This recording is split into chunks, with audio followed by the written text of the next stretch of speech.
The F1 Chat Pod podcast. I'm JB in Toronto. I'm David Milchard in Vancouver, which is about 4,000 kilometers from JB. But look how close we are. Right as now, friends. it's like I feel like I could touch you. Touch me. Touch me. Touch me. I want to feel your body. Your heartbeat next to mine. How have you been? It's been too long. It's been a wild time. There's lots to cover. Everything from you doing a First of all, Canadian Steam show and to was the so three much Grand fun. Prix. Oh, did you have a good time? Yeah. I mean, first of all, Michael and Denise Masters. Oh, there she is. Look at her. Congrats. Thank you. I heard it was really great. I mean, I'm not surprised. That I read that originally, right? Mm-hmm. Yes. Years ago. Yeah. I guess I was too expensive to fly out. Definitely too expensive. Julie loved it. But Julie was also chuckling at how honest you were, how you were like, how people were like, how do we get to see it? And you're like, I don't know. Yeah. It's hard. Yeah, good for you though for doing it. Thank you, darling. It was such a fun night with everybody there. Yeah. It was such a good turnout. And I was watching it and just blubbering by myself in the balcony. And then afterwards, I couldn't stop smiling. It was like, I think that's the way. I think I've discovered something, you guys. It's about screening your movie in the theater. And I know, crazy, right? And then not putting it online where expectations live. There's lots of talk. That's what you guys did. Yeah, you guys already did that. People doing that. Well, I think it's also nice because we all create things that are so much better than half the stuff out there, and it's really rewarding to see what we can create. Yeah, and you get to work with who you want to work with. Yeah, you do and you don't. I mean, true. I lucked out, but you're not with an ACTRA co-op agreement. You're not allowed to audition. And so if you need a young Filipino woman, like, I don't know a lot of them. I wish I did. Right. I know one more now. Right. And we can't just play them anymore, so. Hey, like the good old days. Are we live? We're live, yeah. But we know it's a joke. Okay. Jokes are okay. Is there a way we can watch it? Maybe. Yeah, we'll see. You don't want to send it. Oh, send it. Oh, we just want a link, a Vimeo private link to send it so we can watch it. Yeah. The Vimeo link is coming, but we just have to figure some stuff out. Yeah, I'm proud of you. So great. Next time we'll just work out my rate and hopefully I could what is it when you work in another city now, but you waive the fee of the hotels and stuff? I don't know. You might want to eat some lunch. Well, I'm just thinking your brain's not working, so you might need some nutrients. You're gonna work as a local. What you're saying. Yeah. I don't know why that was so triggering for him. Maybe it's because you guys live together? Maybe. Yeah. All right, I gotta go teach. Okay, love you. I love you. I'm proud of you. Thank you, darling. I'd love to be on the podcast sometime. Thank you. Such an idiot. I think she's on every episode, isn't she? Yeah, she shows up. Yeah, her timing's impeccable. What were we talking about? Oh, yeah, Canadian Steam. Michael and Denise are such pros. They just carried me on their shoulders for the whole time. Michael's controlling. I don't know if you knew that. Yeah. Of course he gets. Yeah. He's got systems. Shit. He likes to get it down. Systems. Cornwall, Ontario. What an amazing crowd. Absolute dirtbags. Sounds like we have to go back, and it sounds like you guys had a blast. Yeah. And Cornwall, Ontario, the peak experience happened in Cornwall, Ontario in that Airbnb when you called. Right. And we all stood around, these old friends that have known each other for decades. And I got to be a part of the thing you and Denise are building. And it was this check-in. If we were doing a Drive to Survive of Canadian Steam, that would have anchored a whole episode. That moment when we were all talking. Right. And you were calling from doing one show in Vancouver, and we were across the 4,000 kilometers away. And I could feel the thing like, this is a momentous occasion. This is building. Yeah. You look like I'm making a mountain out of a molehill with your face because you're in it and you can't see it because you're too close. Yeah. I mean, look, I'm a numbers guy. Clearly, from your outfit, your demeanor, from how well you're doing in life, you're really good with numbers. Yeah. Well, what I know is I don't know how to make them. You're still a numbers guy. You just don't know how to make them. Just don't know how to make those numbers be numbers that matter. But Hey, no, it is every tricky. time you talk, there's a electronic ticking sound. And I'm not saying I have the no. solution. I'm just saying I hear it from you. So if you can twiddle some cables and I'll do that too. What's that like? Is that any better? Oh, well, there's a real problem here. Oh. We've been doing it without this attached. What is that? What is it? That's the cable. Are you? That's the cable. Hey, you're a numbers guy. You're not a cable guy. That's to the SM50 whatever. Oh, you weren't even plugged in. No, so like we're using the microphone from the laptop, I guess.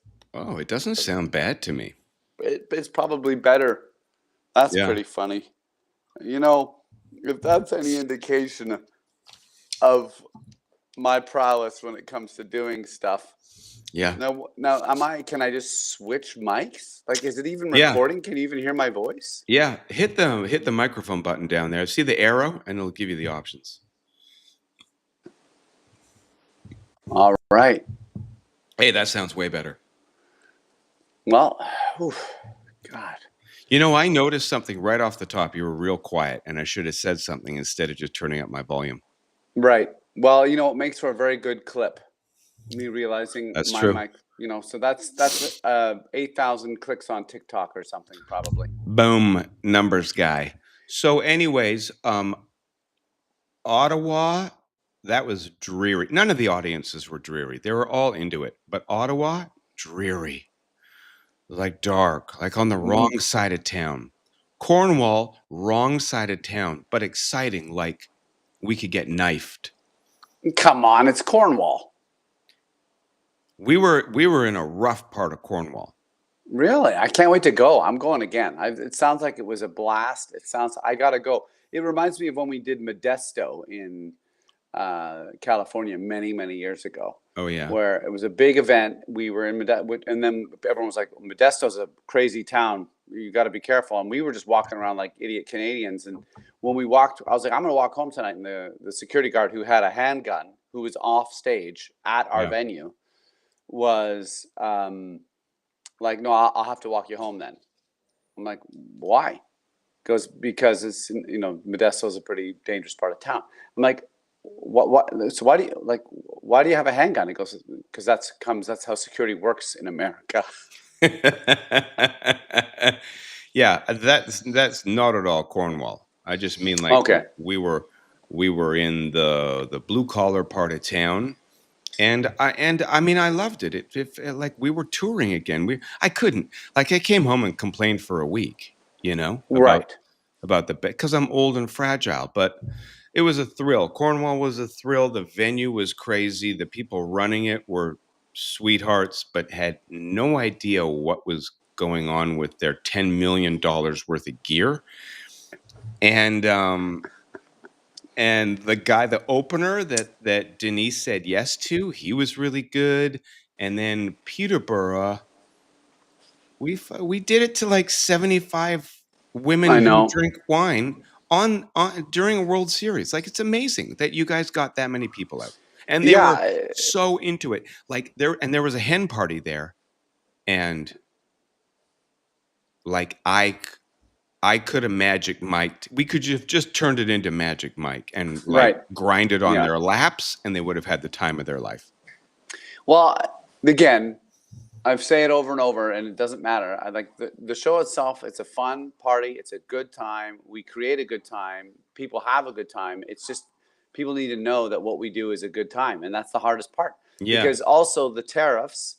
When I spoke to a couple of the managers of these theaters, part of the challenge is the tariffs. Like Ontario's been Right. hit really, really hard. Right. People have lost their jobs. People don't know what's going to Yeah. happen. They're not spending their money. A lot of shows Yeah. are down on ticket sales. So it's a Yeah. little bit, timing is not great. We're doing a show coming up in Port Angeles, which is a government town Yeah.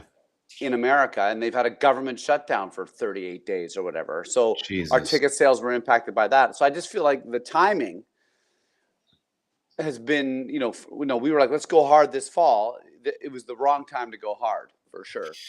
But whatever. I see. mean, we again, it's like the thing is it's not the good time that we create. That's people talk about the show, they love the show, they have a good time. It's not for everybody, of course. It's not, but for the most part, people love it. Who's that off camera? That's Hardy.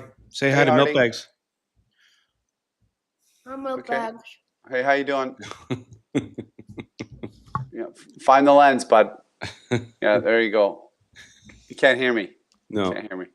Is he gonna go run 20 kilometers? Like 10. 10. He's going to run 10 tonight. Yeah. So I could not run 10 kilometers. And me neither. Me neither. Thanks, What's he Hardy. eating? Is that like a chocolate energy? We chew? got some treats from Trader Joe's. When were you down there? A friend came back with treats. A friend came back the very next day. Anyway, It's a good show except for the moose. it's so stupid, isn't it? Cut the moose. Everyone loves it. Terrible. No, they don't love it. Well, you should have seen the reaction we've been getting out here in Alberta. They loved it. Did you do the carrot bit? Yeah, the last one, she jammed it. She gave me a fat lip. She jammed it into my mouth. Oh, you didn't do the stop. You didn't stop it. There's a stop? Yeah, you're supposed to stop it and give them a fine for feeding Denise, wildlife. Oh, Denise didn't stop it. It got right in my mouth. And then she was like, that's what it's like to be a woman in Peterborough. We've been putting up with that for years. that got a huge laugh, I'm sure. Yeah. Oh, gee, have you been watching the F1? Yeah. Yeah, that was a terrific race last time. There's been 3 great races, I'd say. We got to go to Brazil. Like, that's so much fun. You won't. No, I can already tell you right now, we're not going to Brazil. But can we just pretend and talk about how much fun that place looks? Yeah, but to get to that Rio, the track is a nightmare, and we'll probably get abducted and robbed. So Wow. We're not going to Brazil. We're not going to Brazil. You're really big on the nose. Well, I mean, no, I want to go to Mexico. That seems like way more our vibe. Is your clicking when you talk is back? Okay, let's. Bye, darling. Oh, yeah. Love you. Okay, let's try that now. Keep talking. I'm talking. Keep talking. I'm going to keep talking. Yeah, I'm going to talk about. There's still clicking. Oh, well, let's hope it's not on the. I don't know how we solve that. Hey, Whether maybe it's it's not attached. on that. That's a great attitude. Maybe Might it's not not be. on the recording. You know, Yeah. I've been thrilled with the last 3 races. I will What were say the other 2? I can't remember. Mexico. Mexico, and that was America, fun. And America. Mexico is fun, except for the booing of Lando. That was dumb. I'm okay with a bit of booing. It's part of sport. I like booing, but shouldn't you be booing Max? Well, I mean, yes. Everyone Or, should boo Max. We need more evildoers. Lando's not an evildoer. That's Doesn't that's seem the that way. weird thing. And I guess I was disappointed in my Mexican friends because I love them so much. I think that they just wanted Max to win because Max and Perez and they were Red Bull fans, and that's what's happening. Next year they'll all be cheering for Cadillac and Perez. Yeah. Everyone will be wearing Cadillac. And The cartel will be driving Cadillacs. They'll Yeah. all switch it around. And yet Max did nothing for Checo. He didn't help No. him. He didn't save No. him. He's not an ally. No, Max was uncool with the not giving the place back, and it wasn't even for victory. It was just for a place on the like. When was that? Well, it would have been, I think it was 2 years ago, and I remember Perez came over the radio and go, "Well, now we know what type of guy Max is." Yeah, exactly. So why are they cheering for I Max don't and know. booing Lando? That was They bizarre. Mexico was a party. They just get down there. That's why we want to go to Mexico. It's going to be good food, a big time party. It might be a little hot for you. We might need to figure out what you wear. Yeah. No, I've got some summer outfits ready to go. But I am definitely on. I would go to Austin. I would go to Mexico. I don't have any interest in Vegas. But back to the racing, JB. Austin was a great race. Mexico was an outstanding race, and so was Brazil. And who would have thought Lando? Not me. I counted him out. Like, I don't understand what's happened. And Here, now I've been there's all thinking these about it. conspiracy theories. Oh, I don't know those. Tell me. People are thinking that McLaren has made the car harder to drive, or they've tweaked the car in a way that it's better for Lando. But remember, they brought a new suspension, and Lando said, "I need this," and they brought it in. And they did two different cars. Oscar was like, "I'm not going to use it." Because Oscar was doing great. Yeah, he was like, I'm happy. And so I think what's happened is I think Lando has gotten the car closer to where he likes to race, like how he wants it to feel. Yeah. And it sounds like he keeps saying this in the interviews, don't listen to what other people are saying. Keeps saying that over and over. So he's had a psychological shift somewhere, probably when he broke down in Zandvoort and was like, "Oh, I guess my world championship's over," because he was down by like 34 points at that. I think you're onto something. I think he was not complaining. He was noticing that he didn't like driving the car since day one, since the first day of the season. Then he got that suspension. Also, there was some kind of work he's done that didn't happen over the last summer break. Like when this season started, one of the first things he said when he was asked, like, "Are you happy to be back?" He was like, "Well, I could use a couple more weeks vacation." Cut to Zandvoort, and whatever work he had been doing prior to that with his psychologist, because the languaging changed, just like you noticed. Don't listen to what anybody else is saying. He's also way more middle of the road emotionally. Like he doesn't get high, he doesn't get low. He's way more, "Good job, guys. Well done. Really good race. Yeah, I'm really happy with the results." And that self-regulation, that's a tool I think that the pros that's a tool you got to learn, because human beings don't exist in that space. I need that tool. Yeah, we all do. And he's practicing it, and he's seeing results along with the car. It's always got to be the car. Right? The car, they have to gel. And I think it's all, what's surprising to me is Oscar's response. I did not see that coming at all. I thought he'd just keep being the Iceman. Yeah, he has made in Azerbaijan he crashed twice, right? He crashed in Brazil. He just hasn't been able to put it together. And Jacques Villeneuve said, this was back around when he had the 34-point lead. He said on Sky F1, he said, "Let's see now how our friend Oscar does, because it's a lot different now. He's leading by 34. It's in his hands. He just has to. Is he going to cope with the pressure of not screwing it up, essentially?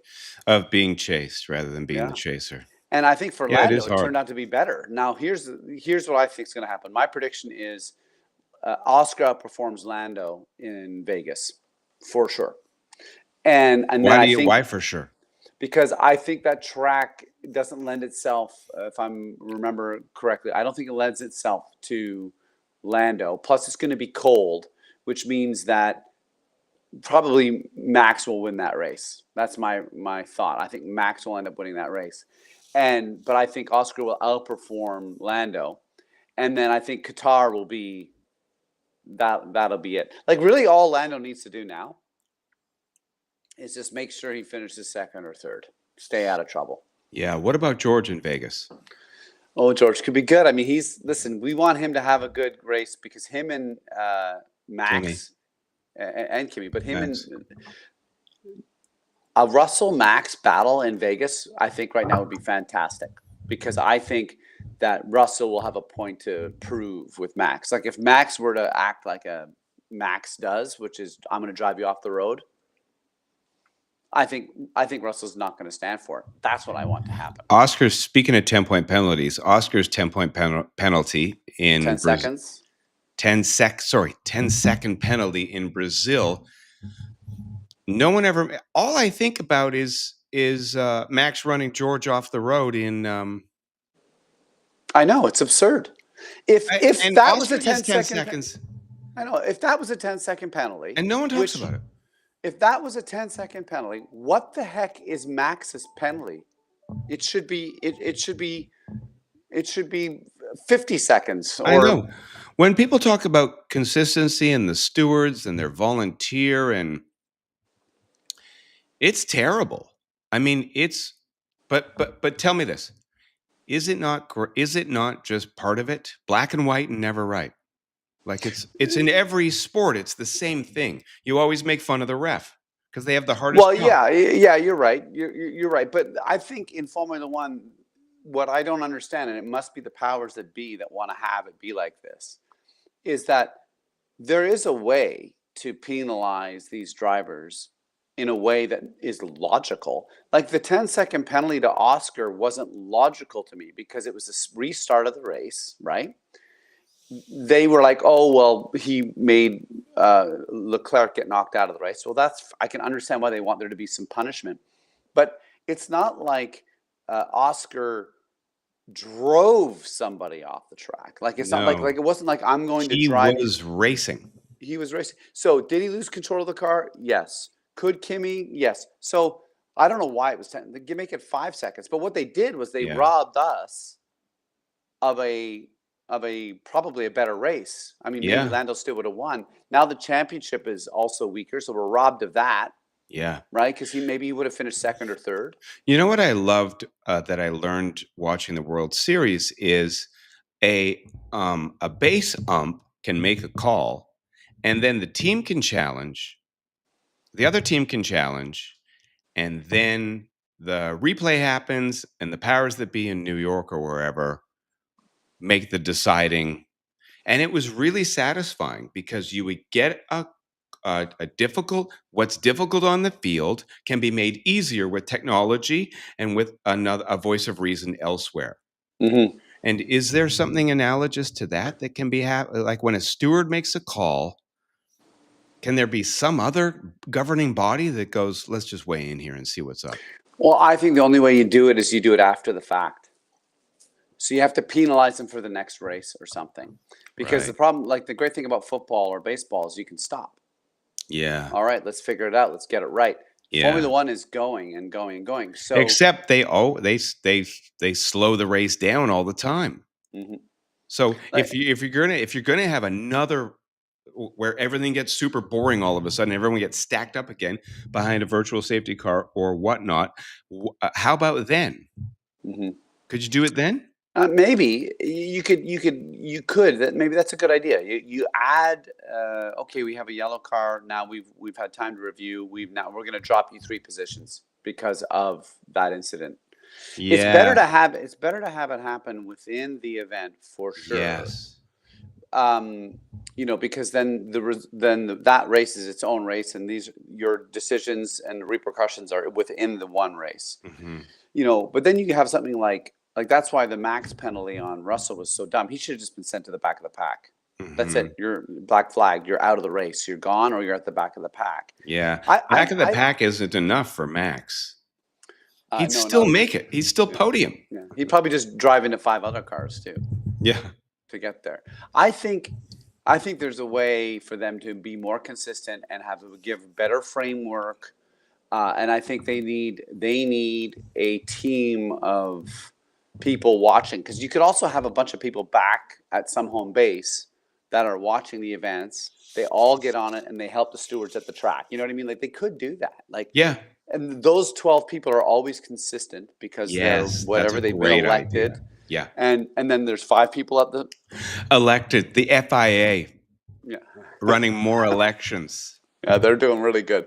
What it just goes to show you that really there's no way for us to actually manage when things are manipulated and controlled by the elite. And all the marketing that big sport does to children has to happen. Are you looking at the phone or are you listening to me? I'm listening. It's just Denise is asking a question, which I thought she would know the answer to. I'm feeling ignored right now. I'm right back. I'm back. So big sport and all their marketing to children has to happen alongside of corruption and a real lack of ethics. And we all have to pretend it's not happening. No, Mm-hmm. these are your role models. Mm-hmm. And they're blood doping and they're bullies and the governing bodies are corrupt and there's no democracy and FIFA.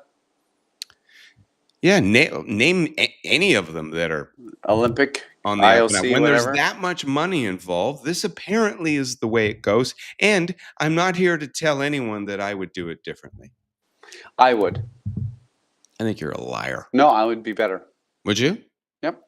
If somebody can buy me, I'm sorry. I'm bought with enough money and power.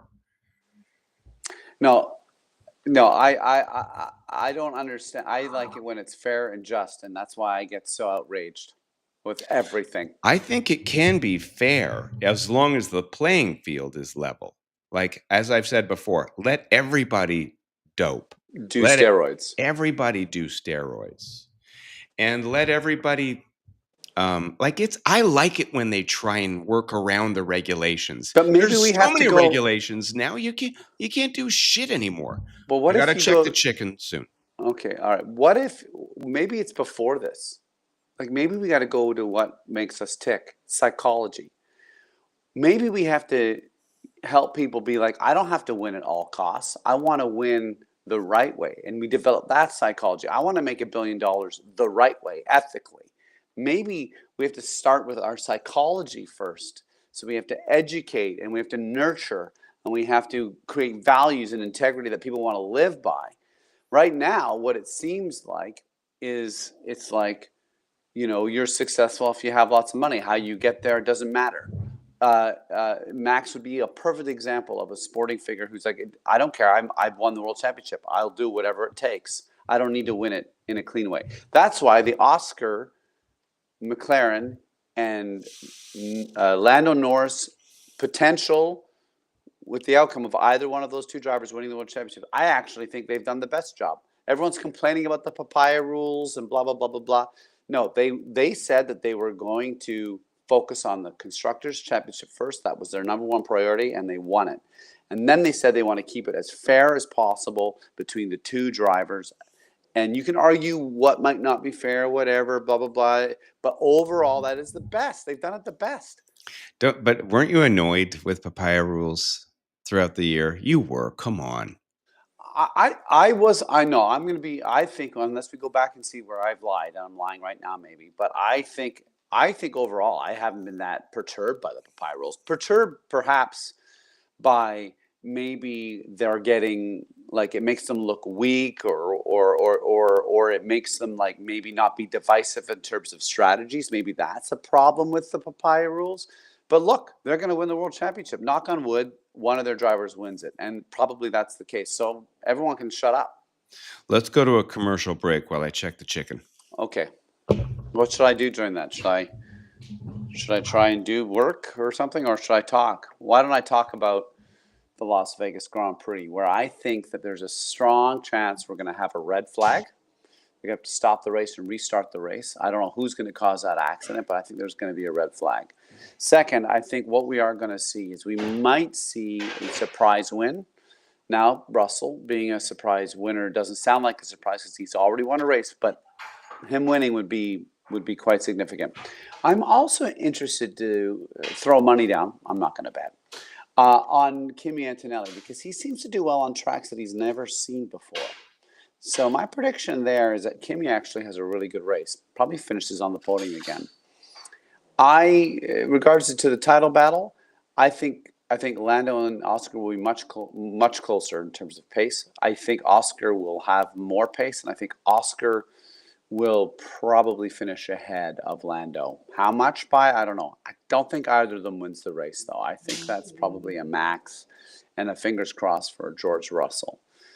Now let's talk about the future of this podcast. The only way that this podcast can succeed is by us being consistent, and it's quite hard because we have lives that make us money or lives that we try to make money at. And this is your opportunity to the 2 or 3 people that might see this to help us. Now, I'm not sure how, but there's probably somebody out there who's a lot smarter than me who can help us figure out how to do this. I don't know. Maybe there's someone out there who just is really good at managing podcasts. I mean, maybe you wouldn't manage a podcast with such low viewership. I mean, that might be a problem. I mean, why would you waste your time? Or maybe you're an F1 fan and you find Jason and myself intriguing, and perhaps maybe you like the fact that we talk about Formula One and life. I'm begging someone to take hold of this podcast and help us take it to the next level. So if you're an F1 fan who knows about podcasts and just seems to find us interesting and has nothing better to do with your time, why don't you reach out to us, help us do this consistently, and help us figure out how to manage it? Because if I'm honest, most F1 podcasts are boring. I'm just going to say, have you listened? it. No, it's true. I agree. The problem with us is we don't do this podcast enough. That's right. Also, have you listened to one called Red Flag? I haven't, but I heard them being interviewed on the James Allen podcast. Have you heard of Red Flag? Red Flag? Maybe. I'm not sure. I can't guarantee it. 2 younger dudes, younger than us, started during COVID. Oh, it is. I know who they are. They're idiots as well. They're great, actually, because they're stupid. Hope they're not watching this. So, and I heard them talking about it, and no, it's not them. now they do one. Now they have Gunther on there regularly, Gunther Steiner, and they talk to other people. Yuki, they had Yuki, and but I haven't checked them out yet, so I have to check them out and see how they're doing it. But I have a feeling that ours is we're just going to have to be happy with what we got for a while because we don't have any time.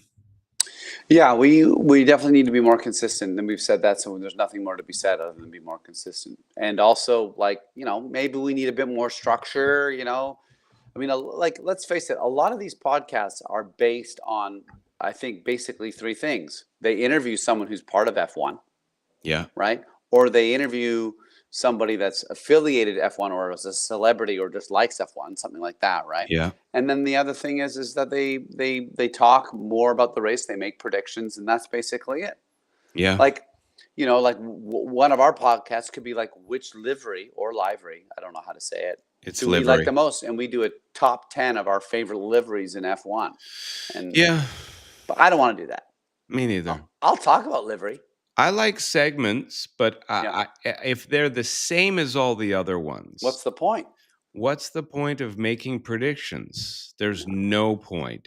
Maybe it's fun, but other than that, no one's waiting around for another one. No. And no one revisits them and goes, "Oh, I was wrong." Exactly. Now I'm going to watch 25 episodes of their stuff, of their podcast. No, everything is now and gone. Anything we've done is that's why, I guess that's why they say just move it, make it, and then keep going, and don't until you find your rhythm and just go. Yeah, that's the sad part about it is that some of the personal topics we cover are evergreen and universal. But because they're attached to a specific race in time, that no one's ever going to listen to it again. It's true, and there's something nice about people tune in for the real thing, and like show up. Oh, I don't want to miss the podcast, or I want to watch it this week, or whatever. Like, or go to the live show. There's something good about that. I think our advantage, JB, it should be that we continue to have opinions about things that we know nothing about really, and have strong opinions. Like let's take Peter Windsor. He knows way more about F1 obviously than I do. I can't understand what he's talking about half the time. I think that he's a bit of an idiot himself. Oh. I think that I'd like to sit down with Peter Windsor and have a conversation with him, because some of the points he makes, I'm like, what are you talking about? How can you say that and then say this? Like his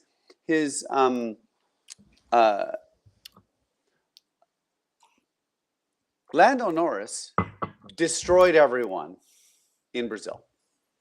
Yeah. Now, you can argue that maybe Max not starting in the pit lane and the flat, whatever, he would have been closer and whatever, but that we'll never know. But according to the results and how he finished, he was P1 and everything. We won the sprint. He did everything he was supposed to do. He stayed out of trouble. If that was Max Verstappen, everyone would be saying, Max has done it again. What a genius. He's incredible. Doesn't make any mistakes. He's infallible. I don't recall when I watched Peter Windsor. Maybe I didn't watch enough of his long, boring podcast with that. What's the name of the black fellow? Do you know the one I'm talking about? Cam. Yeah, and he told, I'm going to start impersonating him. I can't do his Lord Windsor bit that he does. You bequeath to me the most amazing information, Lord Windsor. There's nothing you can say that isn't. Yeah, it's a bit much, that podcast. That's a bit much. I was waiting to hear, maybe it's out there, I'll have to look for it. Everybody, Lando crushed it. He crushed that race. Just say that he delivered a massive, massive blow to everybody. Showed up, did it. Have you heard about him removing his delta times from his steering wheel? No. So when you're an F1 driver, on your steering wheel, there's a million buttons, most of which, I don't know how they are able to keep track of it all. But there's a time delta. So when they're doing a lap, they can know in the first sector they were up or down on their best time or against their competitors. Right. Then there's a second, and then there's a third. So Lando, remember when Lando was making all those mistakes in the beginning of the year, like the first, 6 or 7 races where he crashed or made big mistakes in the qualifying? Yeah. He was looking down at that. He got rid of it so he doesn't think about it anymore. Yeah, it was putting him in his head. So instead, he just goes up and I'll just see how fast I can go. Yeah, I love it. Amazing. It's brilliant, really. Yeah, I love it. So what's Oscar going to do now? Like, what's his strategy? Because he hasn't changed anything as far as media responsibilities, his mood. He's still talking. He's still Oscar. He's not spiraling like Lando does. Nope. And or like Lewis does. So is he still confident that he can win, or? I think he is going to win another race. I wouldn't be surprised if he wins 2 more. Because I don't think that he's going to spiral like you've said. I think that he's just he will have a good race. Now, or he'll have a good 3 final races. That said, if the car isn't quite to his liking and he's not able to find it, he can be as confident as he wants to be. He's still going to finish 5th or 4th. You know what I mean? Like, that's just what's going to happen. Yeah. And, I mean, he was also very unlucky in Brazil to hit that one patch of water. And, but so, where does that luck come from? Because there are drivers who seem luckier than others. Car luck. Like Carlos. I don't know if Carlos is the luckiest driver. I would say... No, he was. Remember last time we called him Car Luck? Oh, right, and he's car luckless, really. He's car luckless. Car luckless. I mean, Max Verstappen, JB, is a lucky driver because he's such a good driver. Yeah. That's where it comes from. When you're really good, you're also really lucky because... Yeah. he got a slow puncture in Brazil, which he went in and ended up, changing and being at the back of the field. But it turned out he was on the best tire. They had nothing to lose. Let's use this tire. And it was the best tire to be using. The nothing to lose move is a powerful place to be. Oscar could borrow some of that. Nothing to Yeah. lose. And maybe he is already, and I'm Well, not that's seeing why he it. did that pass. That's why he went for that That's pass why on I went for that Antonelli. pass. And that's why it's such a shame that they penalized him so much. Yeah, it really is, isn't it? Mm-hmm. Max, I've also noticed a change in his demeanor. There's something about the pressure being off where he was like, yeah, I'm not going to win it. Mm-hmm. That he also, it wasn't such a prick for the second half of the season. Do you agree? I agree. Yeah, it feels like he's a little bit lighter. Yeah. But the moment next season starts, and if he has a sniff of a victory, he'll drive Lando, Oscar. He'll drive any of them off the track. Like he's that. I bet you're right. Yeah. He's not. A leopard in their Yeah. spots. But I also wonder what it's like now that his dad is busy. Oh, and maybe his dad not being around has made it. Although his dad was there in Brazil. His Or dad was it was in Brazil? Brazil. Yeah. Yeah, his dad was in Brazil, but Yeah. he didn't feature heavily. I wonder what his dad's relationship to Lauren Meckies is, because it was one thing with Christian. Now that there's the timer on the chicken. Now that him and Toto don't talk anymore, now that he's got Verstappen racing, now that Max has a baby, because Jos Verstappen doesn't seem like the engaged grandfather type. I bet he's like, nice baby. I'm gonna go Right. back. I'm gonna go back to my car. What Well, do I know? But there's a clip of Max Verstappen engaging with a fan who started crying, and Max was sweet. He was like, "Oh, don't cry," but there was also a relative stiffness. yeah, a Dutch stiffness, Yeah, a it's Dutch like reticence. he's like, it's almost more like he made it about himself. I wish you weren't crying right now because now I have to be nice and sensitive. Yeah, Don't I have to worry. try and hug you, Kelly. Yeah. When Kelly cries, I Yeah. also feel awkward. Yeah, it's like, which I can actually relate to. Well, I don't know how much hugging I need to have. You're in my from life. English stock, and you're afraid of emotions. Yeah, yeah. I can't. They're scary things. No, I don't want to cry. I don't want to be angry. I don't want to be any of those things. You know what I want to be? Level-headed. I don't want to be too high. I don't want to be too low. I want to be like Lando. Yeah, nice. Speaking of hot ovens, I've got to go. I don't know. Was there a hot oven reference? I got to go check the chicken again. Sorry. So I got to talk about myself, okay? Let's talk about Kimi Antonelli, because he's 19 years old and he has done incredible. I think he's done incredible considering he stepped into Lewis Hamilton's seat. He's up against George Russell, who has managed his time with Lewis very well. So if anyone has any doubts about George Russell, they should check their head, because George has been pretty incredible. And I would say that Kimi too is that I think we're going to see a great race car driver, and he's nice, he's sweet, he seems like a cool guy. Like he doesn't say anything overly aggressive. He also defends himself in a non-aggressive way. So I'm looking forward to Kimi Antonelli being a world champion who wins it in this nice, kind of soft demeanor. I guess Lando's a little bit like that, but there's some iciness to Lando in there. There's some iciness. But I think Kimi will be a world champion. It's going to be fantastic, JB, when Kimi Antonelli is a world champion, because I think he's going to be what I'm going to call a soft world champion. He's sweet, he's kind, he doesn't say anything inflammatory, but he also doesn't take the full blame. Like he's like, oh, it's too bad that happened. Right. I think around people forget Yuki. how good Kimi's done. People forget how Kimi's done. Well, would you be okay? Let me just play the devil's advocate. Would you be saying this if he hadn't podiumed in Brazil? Yeah, I think I would. I mean, I'll be honest. His run of European races was like, you're not looking good. But the fact that he's now come out of it, I would say that we can have faith that he's going to be strong. Yeah, and I love your optimism, but I think it's lacks merit. And I He think, came in. He came in after Lewis Hamilton, and then went up against George Russell, who handed Lewis Hamilton a lot. Like, yeah, I he think did he's well. doing very well. Yeah, he did really well the last race. The last race. Look, I made a prediction when you weren't here. I think Kimi Antonelli has another great race in Las Vegas because all the tracks that he's gone, not all, but a lot of tracks that he hasn't been to, he's performed well at, which is a good sign. That's a cool stat, and I hope you're right.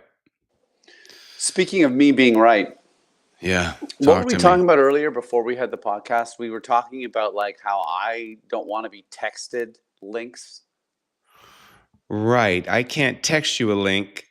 I have You have to to email it to you, and yeah. you have a weird email address Yeah, it on wasn't the top of that. I thought I was making a better email address. Don't say it. What, for the one person to Yeah, spam you? I don't want it up there. Yep, don't want it. I thought it was a good idea at the time, and then Yeah, I it's not. realized, yeah, it's caused some confusion. I can't be. I'm not a numbers guy. I'm not a cables guy, and You I'm not an just said email you're a guy. numbers guy. You said I'm. you were a numbers guy earlier. I mean, what I meant to say was I'm a numbers You're guy, not but you're I'm not a not. numbers guy. I'm not a numbers guy. What's going on in Vancouver over there? Is there anything interesting? Give me some juicy goss. Come on. Gossip? What are you talking about? Yeah, I give me don't. I some don't good leave my stuff. house. I sit in front of my computer and try and sell tickets. What a life. How you enjoying that? I wish I wish I was better at it. I wish I had a bit more of a business brain with regards to some of that stuff, Yeah. and I wish that I could just focus on what I'm better at, which is having a good time with people. Have you tried creatine? What does that do? I think, well, it's supposed to help you with cognitive functioning, and I think it's helping me. I usually just do those Rakashi lion's mane mushrooms or whatever. Oh, do those help? I Well, the need more lion's mane, focus, because I have to read so much every day, and I find I'm right? like, I'm not retaining anything. Right. So I tried creatine because I heard on a podcast it helps with that, and it helps something to do with your muscles. I can't remember. It does. I don't think I've seen that, but Well, take your shirt off. Well, you don't have to, JB. okay. What about these That's though? What about these? hey, that's pretty good. What are you talking about? That's pretty good, right? Yeah, you could lift something up. Could you save some money, a damsel in distress with one arm, and pull them up, do you think? No, no way. I'm 53. I'm not saving damsels anymore. Oh Okay, so my you don't God. have any juicy goss, and your shows have been going well. Well, I would say that it's 50-50. 50-50. Like in terms of cells. Like I think when it all comes out of the crunch, I think it might come out even. Who Well, knows? even's better than being in the red. Speaking of red, let's talk other colors like gold. Your ABBA blah blah blah show looks phenomenal. Oh, that's great. I'm glad you like it. Well, that's As soon as I Michael. saw the poster, I Yeah. was like, I'm in. I got to see this thing. And then my next thought is, are you looking for investors? You don't want to invest. I probably don't. I'm probably No. bad at that. But I think two things. I think live performance is the future. I still believe that, yes. Yeah. And secondly, you guys are working your tails off and you got a great idea in ABBA blah blah blah.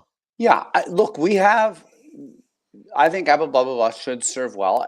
Only in certain markets, though. I don't think it's necessarily going to fly well everywhere. But that said, if you're an ABBA fan and you love ABBA and you want to see something slightly different of ABBA, I say come see ABBA. I think you're going to like it. Now, Yes, don't and expect ABBA sung perfectly like yeah. it's a comedy show, so know what you're getting. Yes, and I'm not an ABBA fan.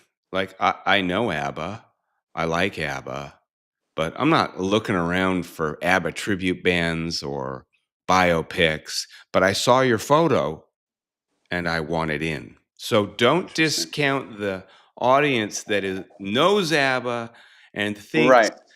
people dressed like ABBA making fun and comedy. That I think there's something else going on there that's really cool.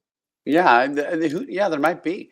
I think the only thing that's scary about live entertainment right now is that if people are hurting economically, it's one of the first things they're not going to take a risk on, Yeah. unless you're Eminem. or you're already okay. I'll spend $300 on Eminem, but $60 to go see ABBA blah blah blah or Canadian Steam or middle-aged boy band. I don't know. Yeah. No, you're right.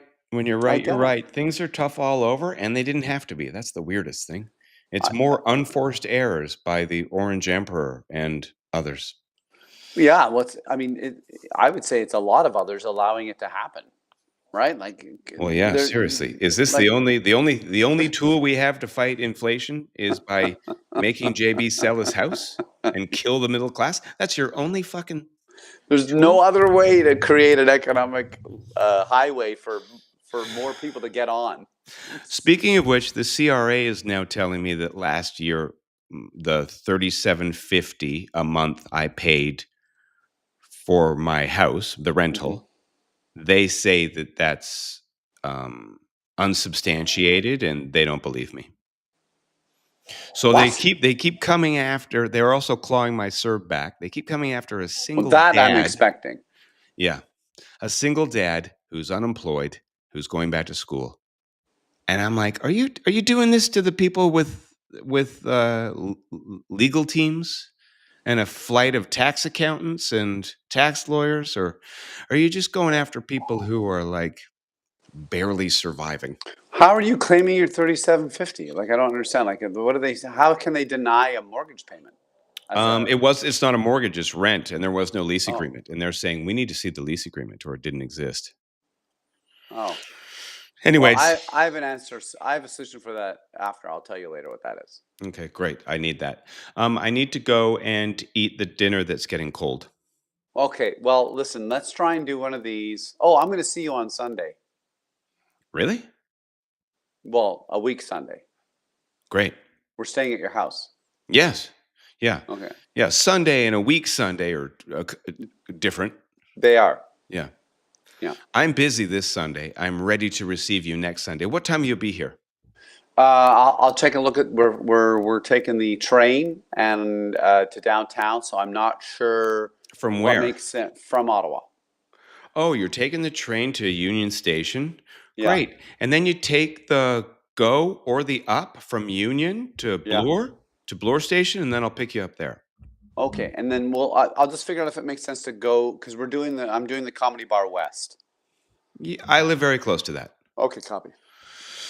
It was a pleasure. I'm sorry it took so long for us to see each other and talk. Oh, not at all.